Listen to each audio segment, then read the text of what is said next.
Every single muscle in Alma Rosa Fernandez's 37-year-old body was sore.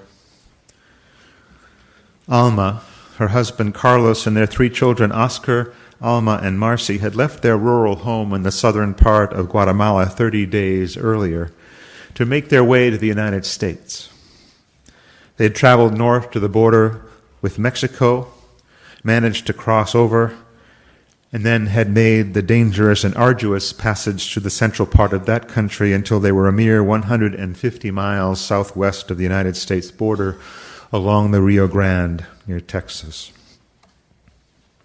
There, already 1,500 miles into the journey, the Fernandez family stopped and took refuge at La Casa de Migrantes, a Catholic safe house in Saltillo. They arrived exhausted, traumatized, penniless, and famished, having barely eaten for anything for several days. La Casa de Migrantes is one of over 60 safe houses stationed along the main migrant routes in Mexico. Most of these places of refuge are connected to local Catholic churches, not representing official church support, but existing nonetheless through the efforts of compassionate priests and nuns, as well as lay women and men who understand their religious and moral duty to welcome the stranger and feed the hungry. Gratefully gobbling down a meal of hot rice and beans offered to all the new arrivals at Casa de Migrantes, Alma Fernandez shared a bit of her story with freelance journalist Nikki Lacani. Twice on the journey, Alma said they had faced death. Once when Carlos almost died from a lung infection, saved only when he was able to get free treatment at a Red Cross hospital. And on another occasion, a gang had surrounded the family and demanded payment for passing through their territory. If there wasn't money, the leader said, then they'd take the oldest girl for payment. Of course, there wasn't any money, but Alma and Carlos, picking up some pieces of wood to defend themselves, managed to both fight and yell their way out of that encounter, Alma screaming at the top of her lungs that she would do anything to protect her children. Leaving home had not been an easy decision.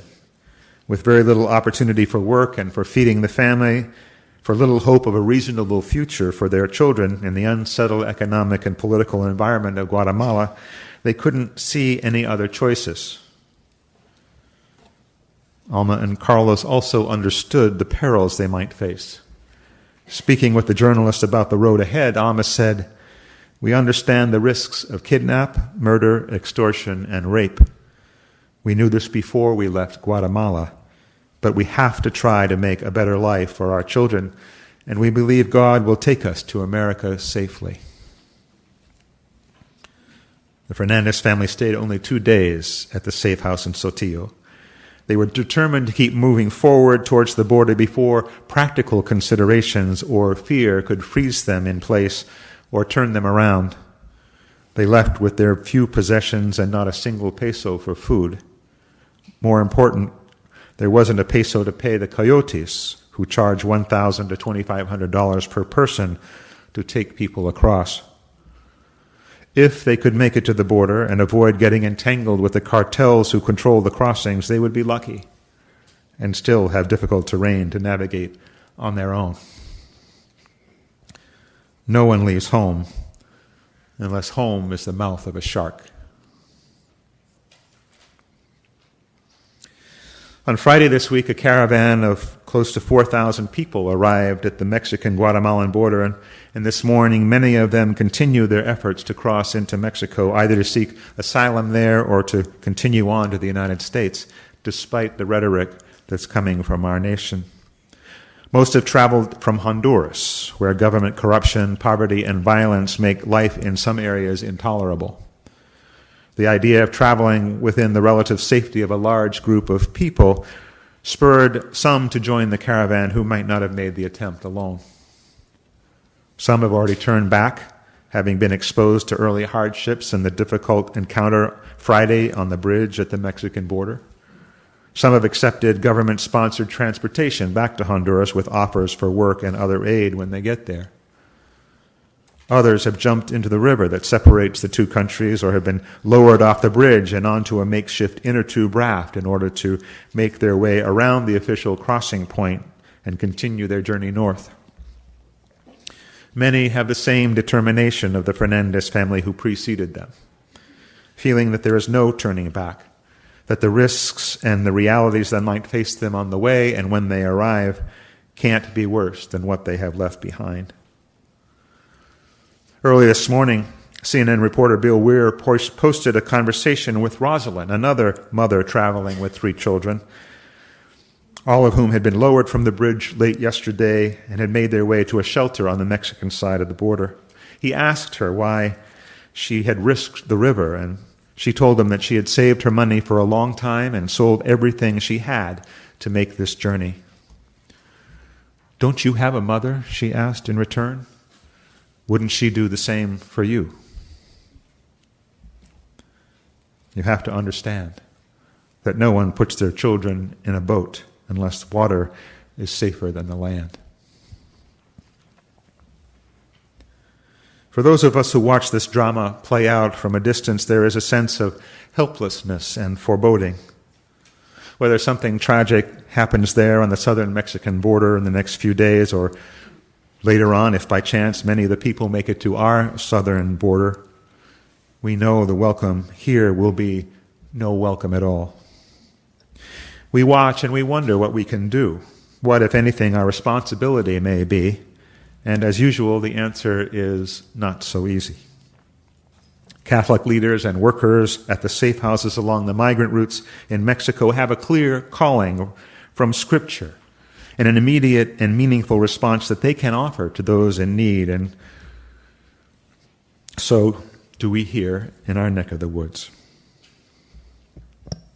Many religious institutions on both sides of our long southern border with Mexico, following the religious and human values they espouse, take an active role in providing some sort of aid to migrants, whether that means traveling out into the desert to leave water, socks, and simple first aid items along the trail, or whether it means offering a place to rest and a meal for weary travelers.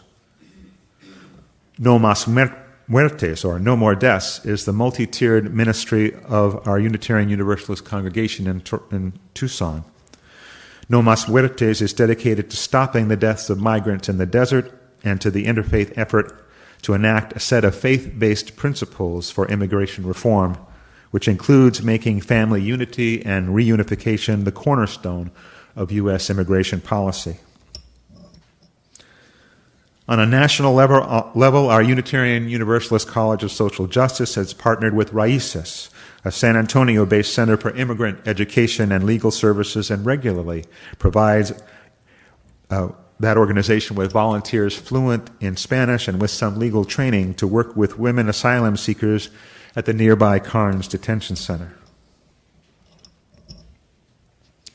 The fact that we here in Collier County are thousands of miles away from what is going on in southern Mexico doesn't mean we will not be affected by what happens there.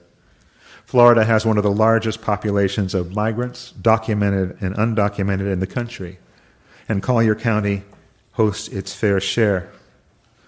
On a government level here, we are not a welcoming place to be. The Collier County Sheriff's Office works under an agreement with the U.S. Immigration and Customs Enforcement, or ICE, to act on their behalf when people without documentation come under their purview, and the agreement also allows ICE to operate freely within the county. But there are organizations here, as there are on the border, who work to welcome the stranger, feed the hungry, and help migrants with their legal status. Regardless of your individual political stance on immigration and immigration policy, we, together, as a people of faith, are called to respond to the human rights issues at stake, to the support of humane treatment for all those who are seeking a better life, and to do it in whatever we can, again, here in our own neck of the woods. As Unitarian Universalists, we have our own values that demand action when others are treated poorly. We honor the dignity and worth of every person. We affirm the interdependence of all beings. We hold as one of our stated principles the goal of world community with peace, liberty, and justice for all. We are subscribers to the United Nations Declaration of Human Rights, which says, in part, that everyone has the right to life, liberty, and security of person, that all are equal before the law and entitled without any discrimination to equal protection of the law, and that everyone has the right to seek and to enjoy in other countries asylum from persecution.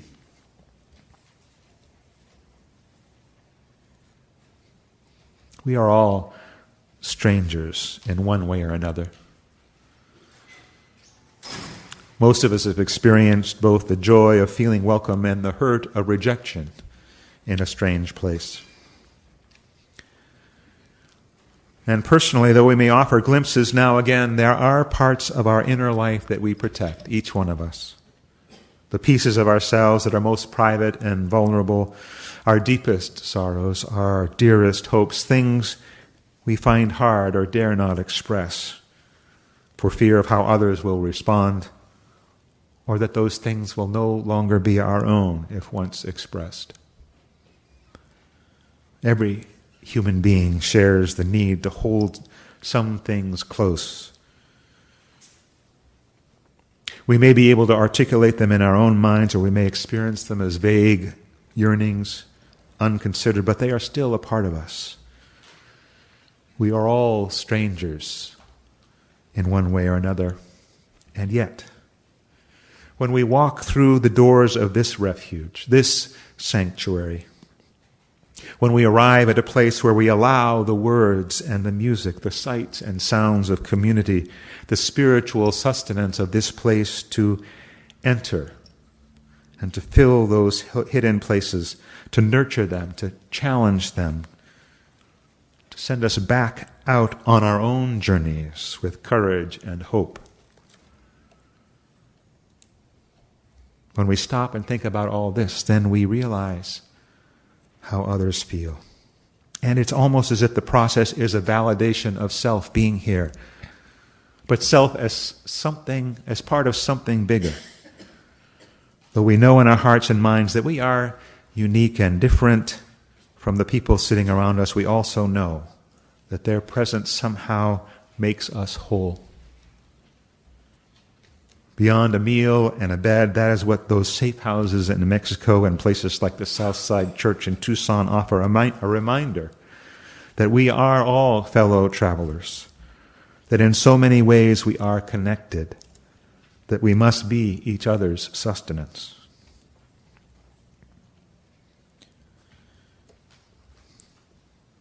Over the next month or so, we as a congregation will be choosing our social justice partner for the next 3 years. And in some way, each of the 3 organizations that have followed the process and made the cut, so to speak, offer welcome and aid to the stranger. The Golden Gate Senior Center, Legal Aid Services of Collier County, and the Alliance for Fair Food, supporting the Coalition of Immokalee Workers, all do the important work of welcoming and sustaining those in need. This is an important and exciting time in our congregation as we work to express our values out into the world. As for the plight of migrants here and across the globe, we know that the movement of people across borders will only increase in the coming years and decades as environmental and political upheavals affect more and more people.